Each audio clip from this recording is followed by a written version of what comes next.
السلام عليك يا شهر الله، السلام عليك يا شهر رمضان، السلام عليك يا شهر رمضان، السلام عليك. لا حول ولا قوة إلا بالله العلي العظيم. اعوذ باللہ من الشیطان الرجیم. بسم اللہ الرحمن الرحیم. الحمد للہ الذی ہدانا لہذا وما كنا لنہتدی لولا ان ہدانا اللہ لقد جاءت رسل ربنا بالحق والصلاة والسلام علی رسول الثقلین محبوب رب المغربین والمشرقین جد الحسن والحسین بالقاسم محمد. اللہم صل علی محمد وآل محمد وطیبین الطاہرین المعصومین ولعنۃ اللہ علی اعدائہم اجمعین من الآن الی قیام یوم الدین. اما بعد فقد قال اللہ سبحانہ تبارک وتعالی فی کتابہ المجید والفرقان الحمید. بسم اللہ الرحمن الرحیم. وَإِذَا سَأَلَكَ عِبَادِي عَنِّي فَإِنِّي قریب اجیب دعوت الداع اذا دعان فلیستجیبوا لی ولیؤمنوا بی لعلہم یرشدون. صدق اللہ العلی العظیم وصدق اللہ علی المرسلین والحمد للہ رب العالمین. سامعین کرام، السلام علیکم جمیعاً ورحمۃ اللہ وبرکاتہ. الحمدللہ ماہ رمضان المبارک کے تیسرے ماہ رمضان کی شب میں آج کا تیسرا پروگرام ہمارا نشر کیا جا رہا ہے. آپ تمام سامعین کرام سے گزارش ہے کہ اس چینل کو آپ سبسکرائب کریں اور لائک کریں اور اپنی مشاور سے ہمیں نوازیں. اسی کے ساتھ ساتھ یہ عرض کر دیں، جیسا کہ برابر میں کہتا ہوں کہ ہمارے احباب میں کوئی نہ کوئی مومن ہر روز ایک پروگرام جو ہے وہ ذمہ داری قبول کرتا ہے اس کو اسپانسر کرنے کی.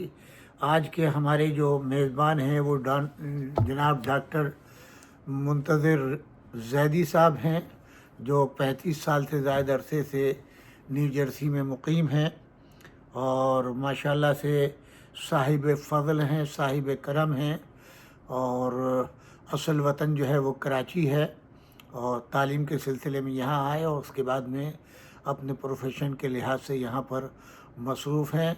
دینی امور میں بڑھ چڑھ کے حصہ لیتے ہیں. پروردگار عالم ان کی توفیقات میں گنا گو اضافہ فرمائے، صحت و سلامتی دے، طول حیات دے اور ان کے مرحومین کی مغفرت فرمائے، جو انشاءاللہ ہم اپنے پروگرام کے آخر میں ان کے مرحومین کے لیے اور آپ سب کے مرحومین کے لیے دعا سورہ فاتحہ کی گزارش کریں گے.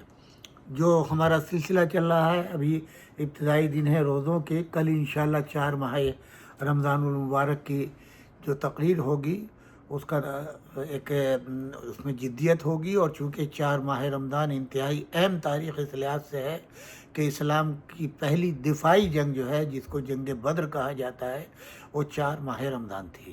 تو اس پر بھی ہم تفصیل کے ساتھ تاریخی شواہد کے ساتھ روشنی ڈالیں گے.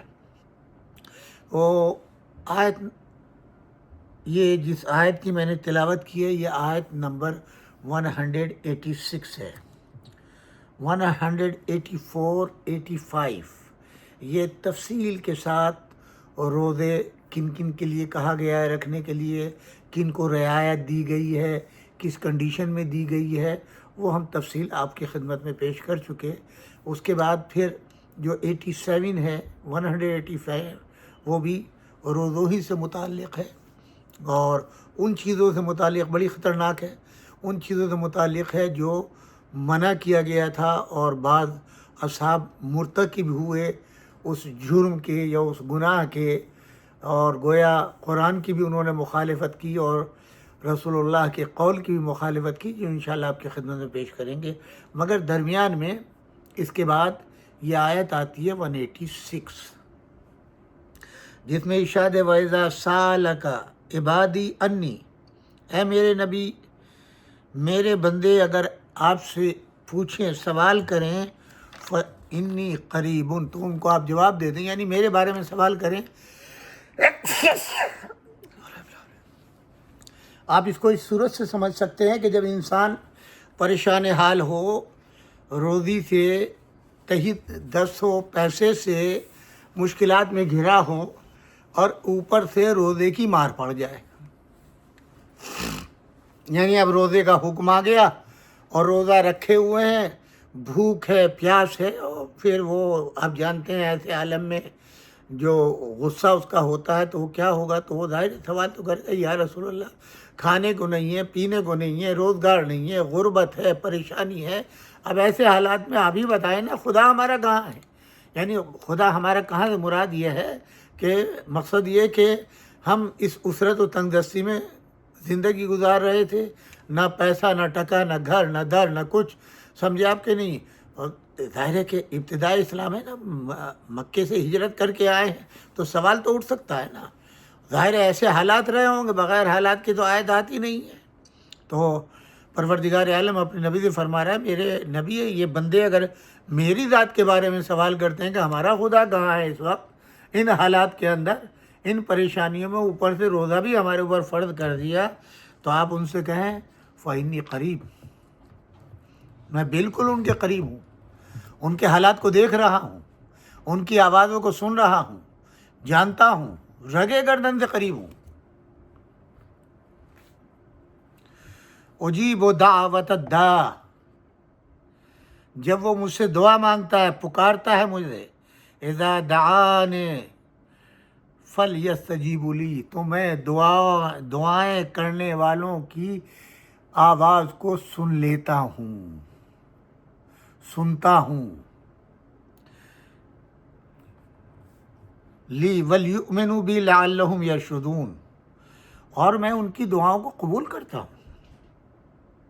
جو میرے اوپر ایمان لائے ہیں، جو میرے اوپر یقین رکھتے ہیں، توکل رکھتے ہیں، بھروسہ رکھتے ہیں کہ ان کے ہر معاملے کو میں ہی طے کرتا ہوں، ان کی مشکلات کو میں ہی حل کرتا ہوں، میں ہی مشکلات سے نجات دلاتا ہوں، تو جب وہ مجھے ان حالات میں، اس حالت میں پکاریں گے تو میں اس کو قبول کروں گا، میں اس کا جواب دوں گا، ان سے مخاطب ہوں، شاید وہ مجھ پر ایمان لائے اور وہ اسی صورت سے سیدھے راستے پر چلے۔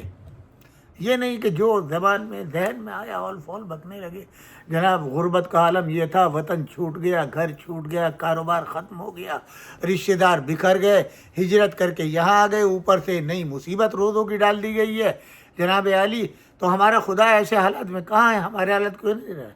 تو آپ دیکھیں کتنا پیارا جملہ ہے، میرے بھی ان سے گئی ہے، میں ان کے قریب ہوں، جب وہ مجھے پکارتے ہیں میں آواز کو سنتا ہوں، جب مجھے آواز دیتے ہیں، جب مجھ سے التجا کرتے ہیں، میں ان کی گزارش کو قبول کرتا ہوں۔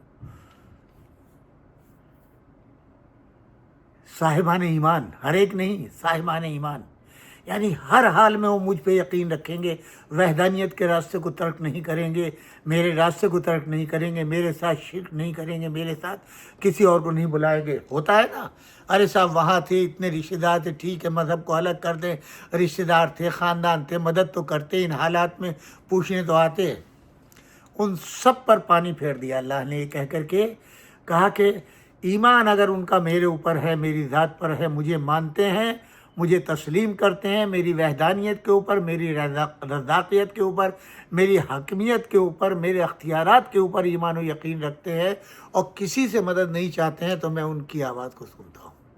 اب یہاں پہ سب سے بڑی چیز ہے ہمارے اور اللہ کے درمیان رشتہ کیسے مضبوط ہو اور کیسے قائم ہو،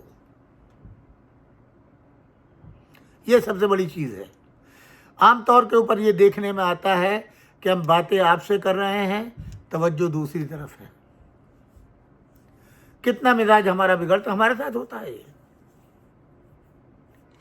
آج میں نے خطبہ جمعہ میں جو ہے بہت سو کو لتاڑا بھی ہے اس مسئلے میں کہ وہ ہاتھ میری طرف بڑھا رہے ہیں، دیکھ دوسری طرف رہے ہیں، متوجہ دوسری طرف ہے۔ آپ خود دیکھیں، آپ فون پر کسی سے بات کر رہے ہوں، درمیان میں دوسرا جو ہے وہ کہے کہ سوری ذرا ایک لمحے کے لیے رکیے گا، ایک فون آ رہا ہے،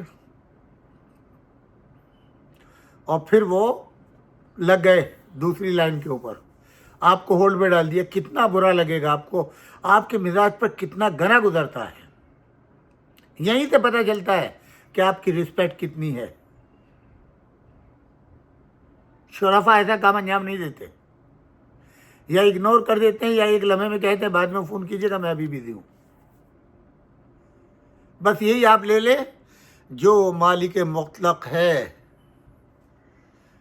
جب آپ اس کے رابطہ کرنے کے لیے بیٹھیں تو سیل فون کو وائبریٹ پہ نہیں ہے، سوئچ آف کر کے رکھیے۔ تمام دنیاوی معاملات سے اپنے کو الگ کر کے صرف جب مانگنے کے لیے آئے ہیں، اور آپ اس یقین کے ساتھ کہ اللہ میری دعا کو قبول کرے گا اور میرے حالات کو بدلے گا، میرے معاملات کو طے کرے گا، میری مشکلات کو حل کرے گا، تو جتنی توجہ کے ساتھ اللہ سے آپ مخاطب ہوں گے اور سوال کریں گے، اپنے معاملات کو اس کے سامنے ذکر کریں گے اور اپنے معاملات کو رکھیں گے، پروردگار عالم جس توجہ سے آپ سنیں گے اسی توجہ سے وہ سنے گا۔ یہ ایک نتیجہ ہے، یہی ہمارا ائمہ علیہ السلام نے فرمایا۔ تو اب یہ بیچ میں یہ دعا کا سلسلہ آ گیا، خیال فرمایا آپ نے۔ بس اس سے زیادہ اور کچھ عرض نہیں کروں۔ جب آپ دعا کے لیے ہو، عبادت کے لیے جب بیٹھیں تو جتنی دیر کے لیے بھی بیٹھیں فون کو سوئچ آف کر دیں، اپنے حواس کو اکٹھا کریں، اپنے دل و دماغ کو جمع کریں، اور چند لمحے کے لیے تصور کریں کہ آپ بذات خود اس وقت بارگاہ الہی میں بیٹھے ہوئے ہیں، اور حاکم مطلق جو ہے وہ آپ کی ایک ایک اشاروں کو، کناؤں کو، سب کو دیکھ رہا ہے اور آپ کی باتوں کو سن رہا ہے۔ پھر اس کے جواب کے منتظر ہوئیے آپ۔ اس آیت میں پروردگار کیا کہہ رہا ہے؟ اجیب دعوت الداع اذا دعان فلیستجیبوا لی۔ یہ نہیں کہا میں غور کروں گا، اچھا دیکھا جائے گا، نہیں، ادھر اپنی فریاد اس کی بارگاہ میں رکھی، اپنے ایمان و عقیدے کو سامنے رکھتے ہوئے، اس کی معرفت حقیقی کو سامنے رکھتے ہوئے، اس یقین کے ساتھ وہ وحدہ لا شریک ہے، ہر وقت میری آواز کو سنتا ہے، مجھے دیکھتا ہے، میرے حالات کو جانتا ہے۔ اور اب آپ اس کو پکارے، رب کو، اپنے مالک کو۔ پروردگار جب بندگی تیری کرتا ہوں تو کس کے سامنے جاؤں فریاد کرنے؟ سب کچھ تو تیرے لیے ہے، میں تو تیرے لیے ہوں، اب میں فریاد کس سے کروں؟ تیری بارگاہ میں میرے یہ حالات ہیں۔ پھر آپ دیکھیں کس طریقے سے نعمتوں کے دروازے کھلتے ہیں، کیسے برکتیں آپ کے اوپر نازل ہوتی ہیں، کیسے آپ کی مشکلات حل ہوتی ہیں، کیسے آپ کے معاملات طے ہوتے ہیں۔ یہ ہے دعا کا کانسیپٹ۔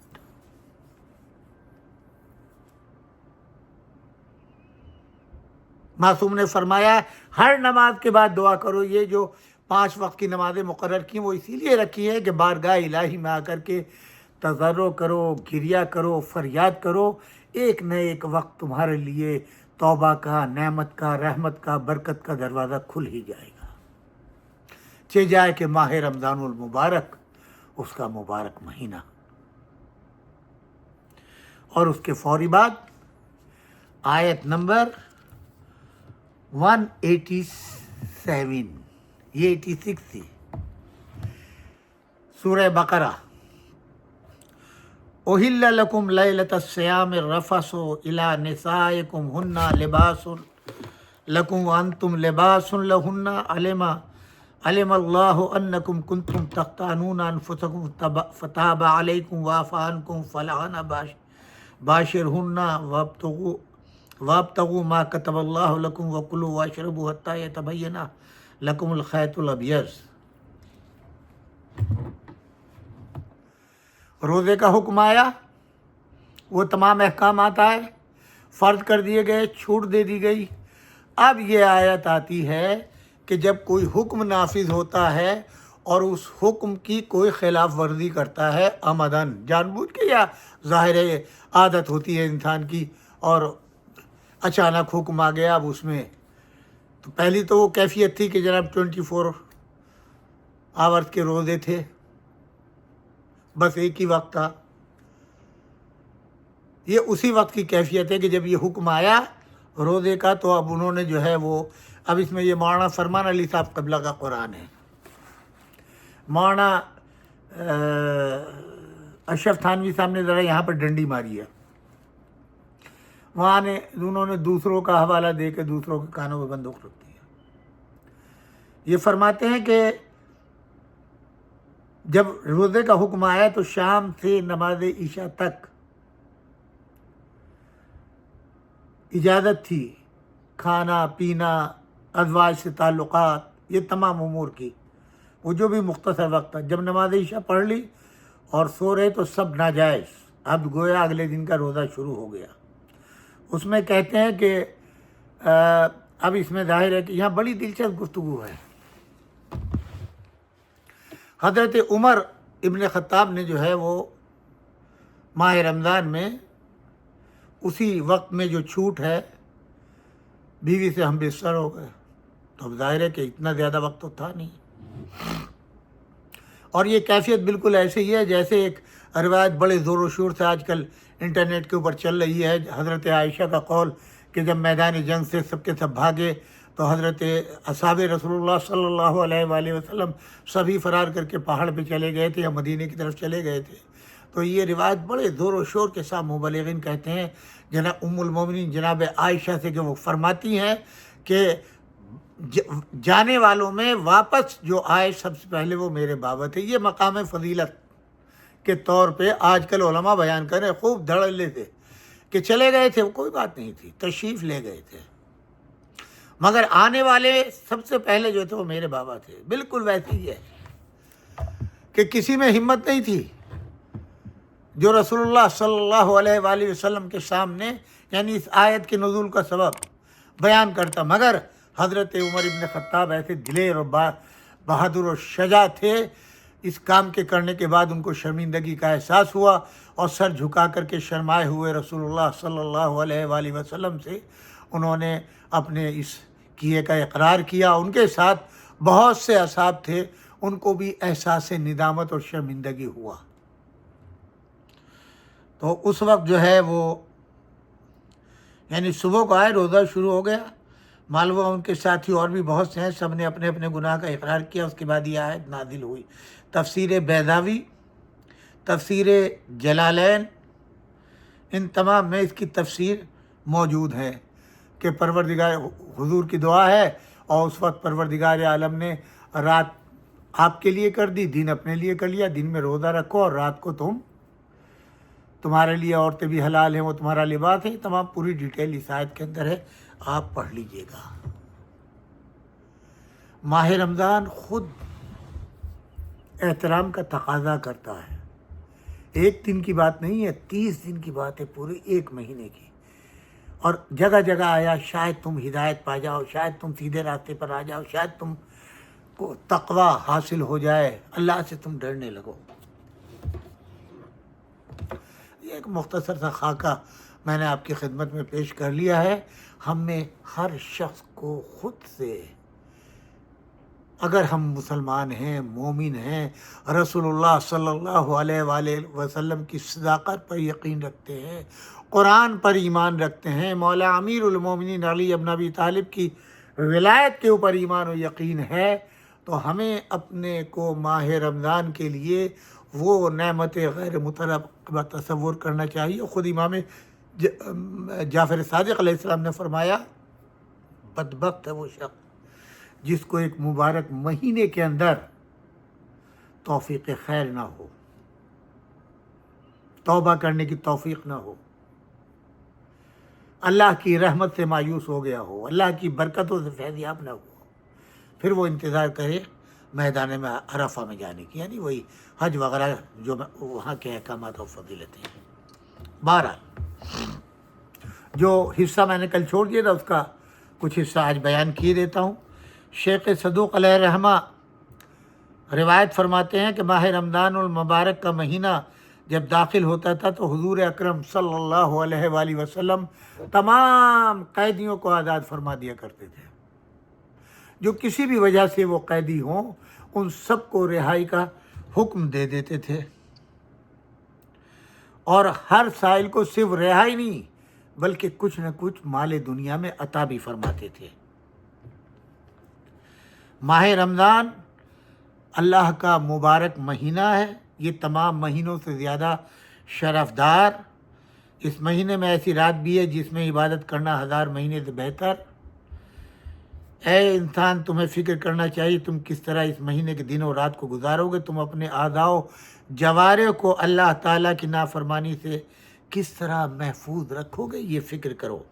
خبردار اس مہینے کی راتوں میں سوتا رہے اور اس کے دنوں میں اللہ تعالیٰ کی یاد سے غافل رہے، کیونکہ ایک روایت میں ہے کہ رمضان المبارک کے دن کے روزے افطار کرنے کے وقت خداوند عالم ہزار انسانوں کو نار جہنم سے آزاد فرماتا ہے، اور شب جمعہ یا جمعے کا دن ہوتا ہے تو خداوند عالم اس کی ہر گھڑی میں ایسے ہزارہا انسانوں کو جہنم کی آگ سے آزاد فرماتا ہے، جو جہنم کے مستحق ہو چکے کسی بھی بنا کے اوپر۔ خداوند عالم نے اس مہینے کی آخری رات اور دن میں اتنی مقدار اپنے بندوں کی آزادی جو جہنم سے آزاد کیے جاتے ہیں، جس کی مقدار تمام مہینے میں آزاد کر چکا ہے، اس سے بھی زیادہ ہے۔ بس میرے عزیز و دوستو، ملتفت رہو کہ یہ ماہ مبارک ختم ہو جائے اور ابھی تیری گردن پر گناہ باقی رہے۔ جب روزہ رکھنے والے اپنے روزوں کی مزدوری لے رہے ہوں تو ان لوگوں سے رہو کہ جو اس سے محروم کیے جا رہے ہوں۔ تمہیں اللہ تعالیٰ کا تقرب اس مہینے کے دن اور رات میں قرآن مجید کی تلاوت کر کے، نمازیں پڑھ کے، دیگر عبادات میں سعی و کوشش کر کے اور نمازوں کو افضل وقتوں میں بجا لانے، زیادہ سے زیادہ توبہ و استغفار کر کے حاصل کرنا چاہیے، کیونکہ امام جعفر صادق علیہ السلام سے روایت ہے جو شخص اس مبارک مہینے میں نہیں بخشا گیا تو وہ اگلے سال تک نہیں بخشا جائے گا، مگر یہ کہ وہ میدان عرفہ میں جائے۔ بس تمہیں ان چیزوں سے کہ جنہیں خدا نے تم پر حرام کیا بچے رہنا چاہیے، حرام چیزوں سے روزہ افطار نہیں کرنا چاہیے۔ امام جعفر صادق علیہ السلام نے وصیت فرمائی ہے جب تو روزہ رکھے تو پھر تیرے کان، آنکھیں، بدن کے بال، چمڑا، دیگر تمام اعضاء کو بھی روزے دار ہونا چاہیے، یعنی ان کو حرام چیزوں سے بلکہ مکروہ چیزوں سے بھی محفوظ رکھنا چاہیے۔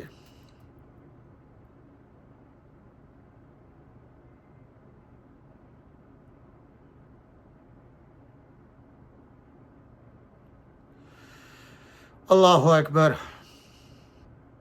اب یہ وہ پوری تفصیل ہے، اس تفصیل میں کیا جاؤں کہ انسان عام دنوں میں کیا کیا کرتا ہے، گالیاں بھی دیتا ہے، جھوٹ بھی بولتا ہے، تہمتیں بھی لگاتا ہے، نہ معلوم کیا کیا کن خرافات کے اندر جو ہے وہ مبتلا رہتا ہے۔ اب جھوٹ بولنا جو ہے وہ گناہ نہیں سمجھا جاتا، ہنر سمجھا جاتا ہے، تدبیر سمجھی جاتی ہے، بچنے کا راستہ سمجھا جاتا ہے۔ گالیاں عام ہوتی جا رہی ہیں، تہمتوں کا تو کوئی یہ تو گناہ نہیں، اس لیے کہ جب ہم قرآن سے دور ہیں تو ہمیں کیا معلوم قرآن نے کیا حکم دیا ہے، ہمیں کیا معلوم دین کیا، علماء کی صحبت ایسی رہی ہے، خود علماء اس بیماری میں گرفتار ہیں۔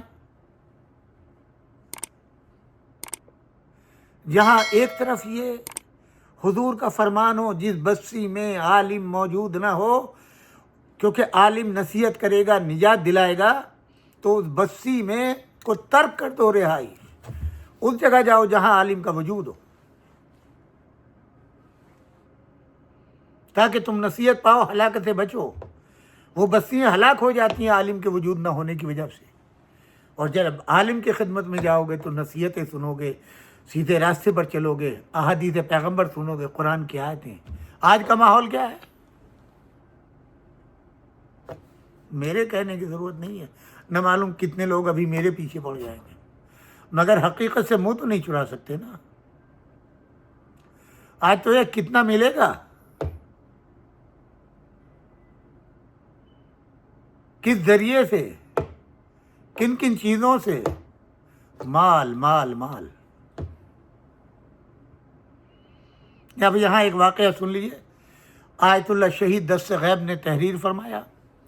وہ ایران کا واقعہ نقل کرتے ہیں کہ وہ ایک بستی میں کسی دوست کی دعوت پر گئے، کافی مرتبہ اس نے اصرار کیا اور وہ نہیں پہنچ سکے۔ ایک روز انہوں نے ارادہ کر لیا، پہنچ گئے، اتفاق سے جمعرات کا دن تھا۔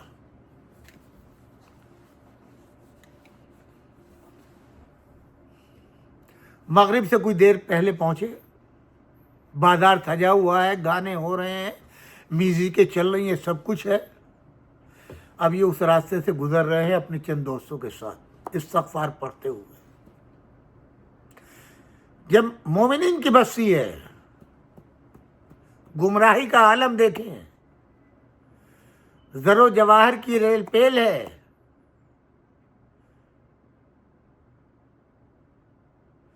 بہترین کاروبار ہیں، بازار سجے ہوئے ہیں، مال پہ مال جمع ہو رہا ہے۔ مسجد میں پہنچے تو مغرب کی اذان ہونے لگی، اور یہ شب جمعہ کا واقعہ نقل کر رہے ہیں۔ جس بازار سے گزر آ رہے ہیں، سج دھج سب ہر چیز، میوزک چل رہی ہے، گانے چل رہی ہیں، تیز آوازیں ہیں۔ مسجد پہنچے چند لوگ نماز پڑھنے والے،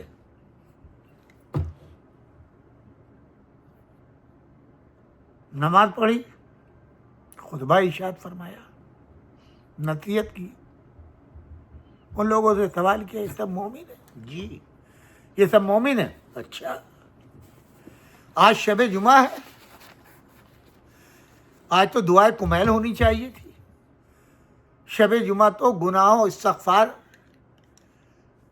سے بچنے کا طریقہ ڈھونڈنا ہوتا ہے۔ یہ سب مولائی ہیں، یہ سب مسلمان ہیں۔ جی، بہرحال مولانا نے نصیحت کی، خطبہ دیا، اس کے بعد میں اپنے دوست کے یہاں چلے گئے۔ وہی چند مہمان جو نماز میں تھے وہ ان کے ساتھ تھے۔ ایک جملہ کہا انہوں نے قرآن کی آیات کو پیش نظر رکھتے ہوئے، ان پر عذاب کیوں نہیں آیا؟ اللہ نے بستیوں کو ایسے نہیں اجاڑا ہے، ایسے ہی تہوبالا نہیں کیا ہے، ایسے ہی برباد نہیں کیا ہے، ایسے ہی ناشکروں کی وجہ سے، ایسے ہی قرآن اور سنت رسول کی مخالفت کرنوں کی وجہ سے ہمیشہ اللہ کا عذاب آیا ہے۔ کچھ وقت باقی تھا سحر کا، دوست احباب کو رخصت کیا، صاحب خانہ کے ساتھ کچھ دیر کے لیے کہتے ہیں آنکھ لگی تھی، نہ معلوم کس دل سے یہ آواز نکلی کہ کیوں نہیں اس بستی کو تہوبالا کر دی۔ آپ سوچ رہے ہوں گے کہ مولانا مومنین کے لیے اس طرح کی بات کر رہے ہیں۔ نہیں، یہاں مومن کا سوال نہیں ہے، یہاں دین کے برباد ہونے کا سوال ہے، آیات الہیہ کی مخالفت کا سوال ہے، اللہ کی اہانت کا سوال ہے، اس کے رسول کی اہانت کا سوال ہے۔ وہ عالم ہی کیا جو نصیحت نہ کرے، جو توبہ و استغفار کی تعلیم نہ دے، جو ہمارے اعمال کے اوپر پردہ ڈالتے، نہیں، وہ عالم نہیں ہو سکتا۔ بے باک ہو کر کے مولانا نے تبلیغ کی نصیحت کی، کچھ دیر کے لیے سوئے تھے، اور اسی کرتے ہوئے دل کے ساتھ ایسے لوگ جن کو اللہ نے اتنی نعمتوں سے نوازا، انہیں نماز پڑھنے کی توفیق نہیں ہے۔ بازار سجے ہوئے ہیں، خرید و فروخت ہو رہی ہے، ہوٹلیں چل رہی ہے، میوزک کے سرور لے رہے ہیں، اور خانہ خدا خالی پڑا ہے۔ ہو سکتا ہے دل سے آواز نہیں، پروردگار جب پچھلی بستیوں کو اجاڑا ہے تو اس کو کیوں باقی رکھا؟ لعنت ہے ایسے مسلمان پر، ایسے مومن کے اوپر۔ مولانا کہتے ہیں کہ اچانک زمین ہلنے لگی، زلزلہ آنے لگا، چیخ و پکار شروع ہونے لگی۔ مولانا بھی اٹھ گئے، صاحب خانہ بھی اٹھ گئے، صبح کے وقت کے مؤذن نے اذان دی، اور اب جب نکلے تو راستہ نہیں تھا صحیح مسجد تک جانے کے لیے۔ صرف وہ گھر سلامت رہے جو لوگ مسجد میں اس وقت نماز میں مولانا کے ساتھ تھے۔ بقیہ وہ بازار جو کل رات رونق دیکھی تھی وہ تہوبالا ہو گیا، منازلیں ختم ہو گئی، قصور مٹ گئے، لاشیں دب گئی۔ یہ تھا مقام عبرت۔ مولانا نے کتاب میں لکھا آپ نے اس پورے واقعے کو۔ یہ ہمارے آپ کے لیے ایک نصیحت ہے۔ خالی نعرہ لگانے سے کام نہیں چلے گا، اپنے کو بدلیے، اپنے حالات کو بدلیے۔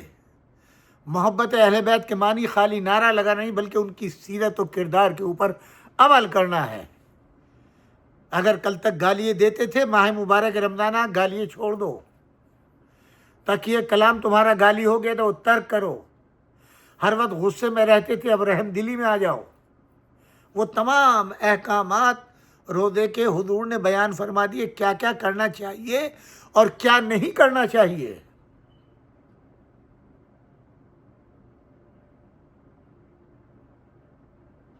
قرآن مجید کی تلاوت کریں، دعاؤں کا ورد کریں، حرام چیزوں سے حتی الامکان اپنے کو بچائے۔ جو تمہارے ماتحت ہیں ان کو تو تم نصیحت کر سکتے ہو، اپنے گھر والوں کو، اپنے چھوٹوں کو جن کا خرچ تم برداشت کر سکتے ہو، کرتے ہو، ان کو تو نصیحت کر سکتے ہو۔ دامن وقت میں گنجائش نہیں ہے، انشاءاللہ اس سلسلے کو ہم برابر بڑھاتے رہیں گے، آپ کی خدمت میں پیش کرتے رہیں گے۔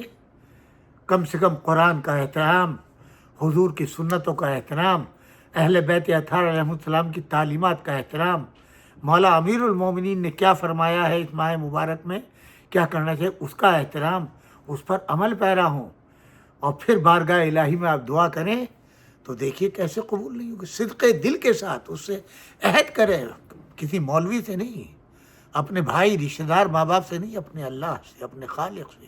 وہی سننے والا ہے، وہی پورا کرنے والا ہے۔ اس سے عہد کریں، اپنے گناہوں کی توبہ کریں اور اپنے کو سچے راستے پر چلنے کی کوشش کریں۔ عہد کریں اللہ اور اس کے رسول سے کہ اب تک جو کچھ ہوا پروردگار اسے معاف کر دے۔ ہم آج سے آپ کی تعلیمات کے اوپر، احکامات قرآن کے اوپر اپنی طرف سے، اپنی جو ہمارے پاس علم ہے، جو قوت و طاقت ہے، اس کے ذریعے سے ہم کوشش کریں گے کہ اس راستے پر چلیں۔ پھر دیکھیے پروردگار عالم کیسے آپ کو، وہ کہتے ہیں نا، ہمارے یہاں ایک جملہ مشہور ہے، گلے لگا لینا، سمجھے آپ کہ نہیں؟ تو اللہ بھی ایسے ہی گلے لگاتا ہے کہ آپ کے گناہوں کو معاف کر دے گا، آپ کی پریشانیوں کو دور کر دے گا، آپ کو بے حساب رزق دے گا، آپ کو طول حیات دے گا، آپ کے مرحومین کی مغفرت کا تمغہ آپ کو دے گا۔ انہی کلمات کے ساتھ آج کا پروگرام ہمارا اختتام پذیر ہو رہا ہے۔ پروردگار عالم بحق حضرت زہرا سلام اللہ علیہا، ابیہا و بالہا و بنیہا صحت و سلامتی عطا فرمائے، آپ کے رزق میں خیر و برکت عطا فرمائے۔ آپ یہاں اگر کوئی مریض ہو اسے مکمل شفا یابی عطا ہو، آپ کے رزق میں خیر و برکت عطا ہو، آپ کے بچوں کو پروردگار عالم دولت علم و ایمان سے مالا مال فرمائے اور حقیقی ولائے آل محمد پر عمل پیرا ہونے کی توفیق عطا فرمائے کہ امام زمان فرمائے یہ میرا چاہنے والا ہے، میرے جد کا مولا ہی ہے۔ پروردگار عالم جناب ڈاکٹر منتظر زیدی صاحب کی توفیقات میں، ان کے بچوں کی، ان کے اہلیہ کی توفیقات میں اضافہ فرمائے، ان کے مرحومین کی مغفرت فرمائے، ان کے رزق میں خیر و برکت عطا فرمائے، حافظوں کے شر سے محفوظ فرمائے، ان کے تمام مرحومین کی مغفرت فرمائے۔ بحق محمد وآل محمد آپ سب کو کربلا کی زیارت نصیب ہو، حج کی توفیق عطا ہو، ظہور امام زمان میں تعجیل ہو، ان کے امان و انصار میں ہمارا اور آپ کا شمار ہو۔ ایک مرتبہ سورہ فاتحہ، 3 مرتبہ سورہ توحید کی گزارش ہے آپ تمام حضرات کے مرحومین، میرے والدین کے لیے، تمام مومن و مومنات کے لیے، بالخصوص جنہیں نے آپ کو قرآن کی تعلیم دی، اور جناب ڈاکٹر منتظر رضوی صاحب کے زیدی صاحب کے مرحومین جناب سید محمد جعفر زیدی، سیدہ اکبری، سید علی حیدر زیدی، سید زین العابدین عابدی، کنیز فاطمہ، شہناز فاطمہ، ان تمام مرحومین کے لیے، اور علامہ ذیشان حیدر جوادی، مولانا ادیب الہندی، اور تمام میرے اساتذہ کے لیے، مولانا سید تلمیذ حسین رضوی صاحب کے لیے سورۃ الفاتحہ۔ ربنا تقبل منا انک انت السمیع، والسلام علیکم جمیعاً ورحمۃ اللہ وبرکاتہ۔